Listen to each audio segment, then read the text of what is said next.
warahmatullahi wabarakatuh. Perkenalkan, nama saya Intan Sapitri Permatasari, NIM 142200008, Prodi S1 Manajemen Pagi.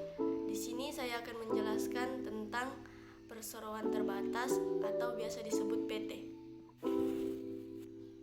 Oke, yang pertama adalah pengertian perusahaan. Perusahaan adalah tempat terjadinya kegiatan produksi, baik barang dan jasa, serta tempat berkumpulnya semua faktor induksi. Lalu sebenarnya apa pengertian perusahaan dan apa saja jenis-jenisnya?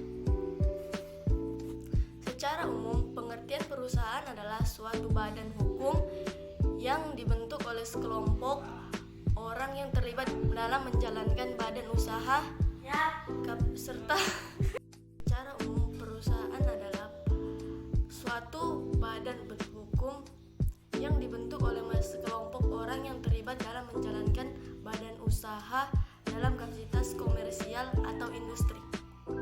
Perusahaan juga dapat didefinisikan sebagai suatu lembaga dalam bentuk organisasi yang dioperasikan oleh tujuan untuk menyediakan barang dan jasa bagi masyarakat dengan motif yang memperoleh keuntungan. Lini bisnis sebuah perusahaan biasanya akan menentukan struktur bisnis yang dipilih oleh perusahaan tersebut. Beberapa di antaranya kemitraan, perseroan, atau koperasi. Oke, selanjutnya di Indonesia sendiri ada beberapa macam perusahaan yang dapat kita pelajari.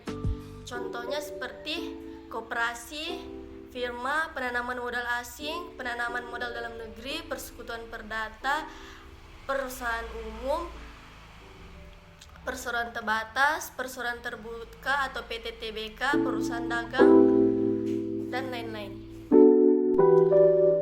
Unsur-unsur yang terdapat dalam perusahaan atau company adalah sebagai berikut. Yang pertama, badan usaha. Setiap perusahaan memiliki bentuk tertentu, apakah berbentuk hukum atau bukan hukum. Contohnya usaha dagang, CV, PT, koperasi, dan lain-lain. Yang kedua, kegiatan di bidang ekonomi meliputi perindustrian, perdagangan, jasa, dan pembiayaan.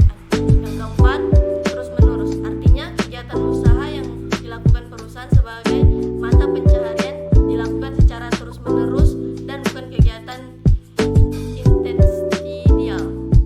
Yang keempat, bersifat tetap. Kegiatan usaha yang dilakukan tidak berubah dalam waktu singkat namun dapat berubah dalam waktu panjang. Yang kelima, kegiatan publik, artinya usaha yang dijalankan diketahui dan ditujukan untuk publik secara umum dan ditujukan untuk publik secara Republik Indonesia. Kemudian jenis-jenis perusahaan secara umum. Perusahaan berdasarkan lapangan usaha. Yang pertama, perusahaan ekstraktif, yaitu perusahaan yang fokus di bidang pemanfaatan kekayaan alam, mulai dari penggalian, pengambilan, dan pengolahan kekayaan yang tersedia, misalnya tambang, batu bara.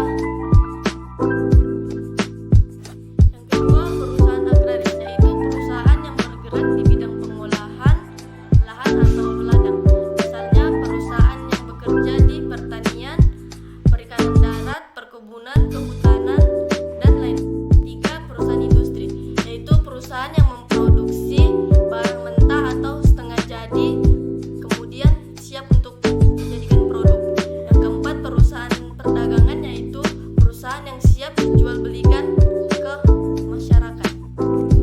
Selanjutnya, perusahaan berdasarkan kepemilikan negara.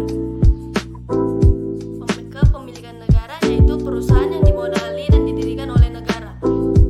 Yang kedua, koperasi, yakni perusahaan yang dimodali atau didirikan oleh anggotanya. Yang ketiga, perusahaan swasta, yaitu perusahaan yang dimodali dan didirikan oleh sekelompok orang atau di luar negeri. Selanjutnya, bentuk perusahaan yang ada di Indonesia. Yang pertama adalah perusahaan berbadan hukum. Perusahaan yang berbadan hukum ini dapat dimiliki oleh negara yang bentuknya persekutuan dan beberapa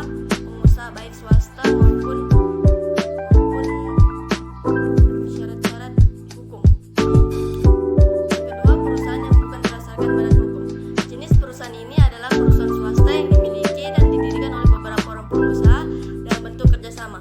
Mereka bisa menjalankan berbagai bidang perekonomian seperti perdagangan, perjasaan, perindustrian.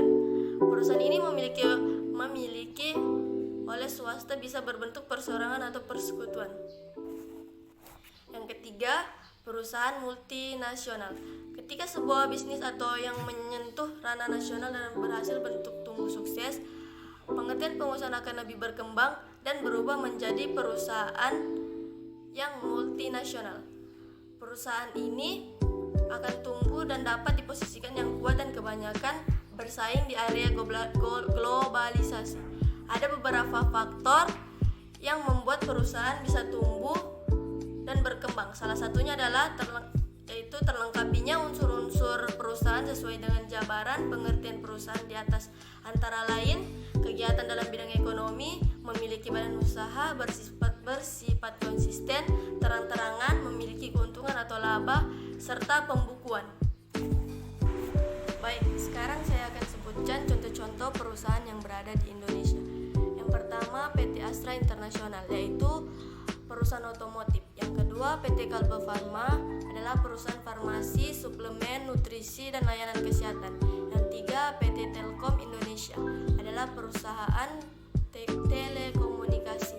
Yang keempat, PT Bank Sentral Asia, yaitu perusahaan jasa perbankan. Yang kelima, Indofood, yaitu perusahaan produsen makanan dan minuman. Yang keenam, PT Supermarket, yaitu perusahaan retail. Yang ketujuh, Sumber Alvaria Trijaya, yaitu perusahaan retail. Yang ke-8, Indosimen Tunggal Perkasa, yaitu perusahaan produsen semen. Yang ke-9, Bank Rakyat Indonesia, yaitu perusahaan perbankan. Yang ke-10 adalah PT Pertamina, yaitu perusahaan memiliki minyak, gas, dan bumi di Indonesia. Demikian penjelasan mengenai pengertian perusahaan, unsur-unsur dalam perusahaan, jenis-jenis dalam perusahaan, serta beberapa contoh yang ada di perusahaan di Indonesia. Kurang dan lebihnya mohon dimaafkan. Wabillahi taufiq wal hidayah. Assalamualaikum warahmatullahi wabarakatuh.